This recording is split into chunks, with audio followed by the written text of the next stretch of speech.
In the world of science, researchers use controlled experiments to find out if something is true or not in order to understand its nature. For instance, we can test the way a person reacts to a drug to see if it's effective and how so. In a similar fashion, scientists can compare things like a proposed drug and a placebo to see if they have the same effect on a person or not.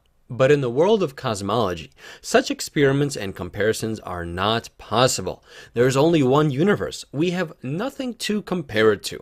And for a lot of reasons, we simply can't actually experiment on the universe like we can in other branches of science.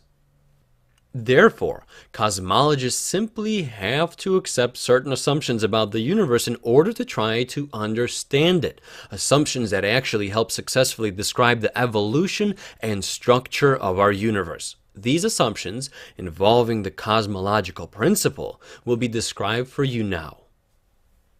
The assumptions that are made about our universe include that it is isotropic and homogeneous. Isotropic means the universe looks approximately the same in all directions. Homogeneous means one large region of the universe is approximately the same as any other large region of the universe. The two terms aren't exactly the same. Isotropy implies that on a large scale, the universe looks the same in any direction, and thus there are no special directions to our universe. Homogeneity implies that on a large scale, the distribution of matter, that is to say the average density of matter, is approximately the same in any region of the universe, and hence there are no special locations in the universe. No doubt there will be minor local variations, but these are purposefully overlooked in order for this principle to hold. For example, some relatively small regions of space will have more galaxies than others, but on average, you'll see about the same number of galaxies no matter where you look, so long as you look at a large enough region of space.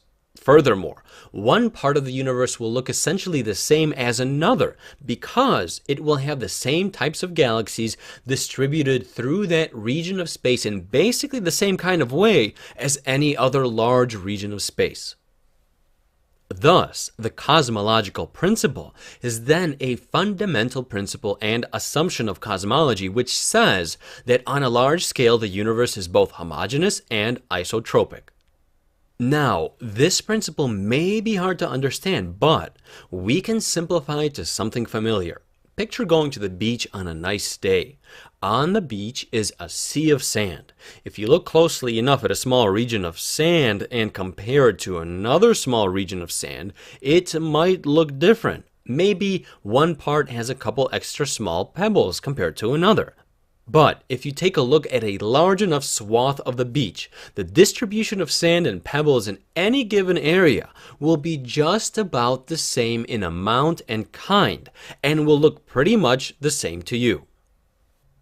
The implications of the cosmological principle are actually quite important. On the whole, it implies that we do not hold any special position in space, since every other part of the universe would be just like our part of the universe. More specifically, our universe cannot have any border or edge. That's because it has to be the same in any given volume. Additionally, the universe cannot have a center because it has to look the same in every direction from any viewpoint out in space.